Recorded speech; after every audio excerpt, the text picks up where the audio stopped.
Assalamualaikum everyone. I hope you're doing well. Today I just wanted to talk about whether coincidences actually exist or if there are no such thing as coincidences. Um, so my mom was hospitalized for almost a week because she was not feeling well at all. She had loss of appetite. She had fevers and chills on and off for probably over a month. And this just so happened to occur during the time where my aunt is transitioning from one job to another. And also, as you know, my husband was laid off of his job over a month ago. So we've been staying at my mom's house and able to kind of visit my mom in the hospital and also be there for my dad. And I was just thinking about how it was crazy that my aunt was also off from work, so she was able to spend the night at the hospital with my mom and take care of her and visit her more than she would have been able to do had she had a job. And regarding my husband's work, if he had work, we wouldn't be able to stay here unless, just I stayed here myself and he stayed over there for work um, because his work is in another town, like far away. So I was just thinking about all that, and I was like, it was meant for my mom to go to the hospital and to have this illness or whatever. But it's crazy that it happened during such a time where my aunt could be there for my mom and we could also be there for my mom. Another thing I was thinking about that really had me thinking about this more was last night my husband, my son, and myself, we went to the park, and when we were there, we saw this guy who was selling these balloons that kind of have lights around them and light up. And my son started pointing to the balloon and he wanted it. So I was like, okay, let's get it for him, even though I feel like it's a ripoff. It was like $10. But we got it for him because he doesn't usually want or ask for anything. So I was like, let's just get it, and it'll also support this guy who's selling balloons. And after we bought that, we were still walking around the park, and the way I was holding the balloon, I guess, it has like batteries on the bottom of the stick, and I was holding it from where the battery compartment is, so the stick kind of snapped in half and broke. And this happened right when I saw that guy who was selling the balloons was like across the street from us, crossing the street coming to the side that we were on, probably like half an hour or so after we bought it from him, and he had already left and we were doing our own thing. So I told my husband, I was like, oh my goodness, I broke this. Like, what do you think we can fix it? And then I was like, there's the guy, he's crossing the street. So the guy crossed the street. I think he had an idea that something was wrong. He couldn't speak English. He took it from my husband and he just gave him another balloon in exchange for the broken one. And we felt really bad because he didn't have to do that. But while he did that, he asked my husband, like, Arabic, meaning, do you speak Arabic? And then my husband told him a little, he doesn't speak Arabic like that. And what we could understand from what the guy was saying was he was asking, where's your car? And then he mentioned, he mentioned the name of a train station. So we figured that he wanted us to drop him off at the train station.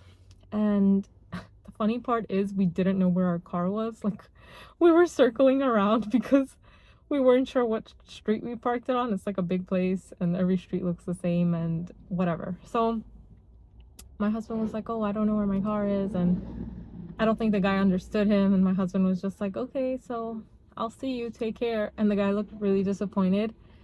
And the crazy part about all of this is that probably half an hour before this, I had told my husband, like, hey, let's go to XYZ area and let's get some dessert. And it's funny because I never want to eat dessert, and I never want to eat dessert before I eat real food. My husband was like, are you sure you don't want to eat first? And I was like, no, we can just, have the dessert and then we'll eat at home because we have food at home. And the place that this guy asked us to drop him off at was where we were supposed to go to for my dessert. So as we're walking and looking for our car, we're talking about how, this guy's asking us for a ride and we feel bad not dropping him off. And I'm like, okay, so let's find our car. And when we find our car, we can circle around and hopefully we'll find the guy and then we can take him. So we found our car, and then we're like driving around. I'm like, oh, I see him, but it's a one-way, so we had to, you know, go down another block and then meet up with him. And we took him in our car. Poor guy. It was such a chaotic situation. Like, he's trying to sit in the front. He has all these balloons that are lit up and blocking my husband's view. His door is open. His seatbelt's not on, so that thing is ringing. His phone is ringing like someone's calling him. My son is screaming in the back. At the same time, he's like panicking. So like, because the people in the back, I guess some other cars were honking like, hello, like, get going. Why are you just standing in the middle of the road with your car? Like, you guys have to move. So while this guy was panicking with all this chaos that was going on, like 2 of his balloons flew out the window. It was like a funny but very sad situation, or I should say sad but funny. And so my husband pulled over to the side, and then he and the guy got out, and he got his balloons, and I think one of them broke. And you know, we drove him to where he had to go. Instead of the actual train station, we took him to the actual destination he was going to get to, had he gone to the train station first and taken a train there, because that's exactly where I had to go for my dessert. So we basically didn't drop him off at the train station. We dropped him off near his house. And the whole ride, and even after we dropped him off, we were talking about this and thinking, like, was this a coincidence that we would see this guy and he would ask us for a ride, and he's going exactly the same place we're going to? And the crazy part is that after we dropped him off, my husband was like, this is the same guy that we saw outside of our dessert place like weeks ago or a month ago or whatever, selling those same balloons. And I was like, oh my goodness, now I remember, you're right. Last time we saw him, my husband asked him how much. He was like $10. And my husband asked me, he's like, do you want to get it for the baby? Because the baby wasn't with us at that time. And I was like, nah, it's not worth it. But this time the baby was with us and he wanted it. So I was like, yeah, get it. So I'm like, we've seen this guy before. And then we saw him again now, and we didn't even recognize him. But the crazy part is that he asked us for a ride, and he wanted to go to the same place we were going to anyway. So I'm like, is this a coincidence, or is this really just a test from God? Like, you're going to go there anyway. Are you going to take this guy with you, or are you going to say no because you just don't want to deal with taking someone with you in the car? So I was just thinking about that in the hospital situation, and I felt like there really are no coincidences that happen to us. Like, God knows what he's doing. Everything happens for a reason. People are placed in your lives for a reason. The people you bump into, the people you see on the street, you may not remember them, but you may have seen them already. You may have crossed paths with them. And I don't know. I don't know what you guys think, if there are coincidences or if this was just like a freaky situation. Like, it was too much of a coincidence that we're seeing this guy, and we've seen him before. Now we have another encounter with him, and he asked us for a ride, and he's going exactly where we're going anyway. And this is so unusual for me because I would never say, let's just get dessert. That's so out of character for me, especially if I haven't had dinner yet. So I feel like everything just kind of worked out for him. Like, God put us in that guy's path for us to be a means for him to get to where he had to go.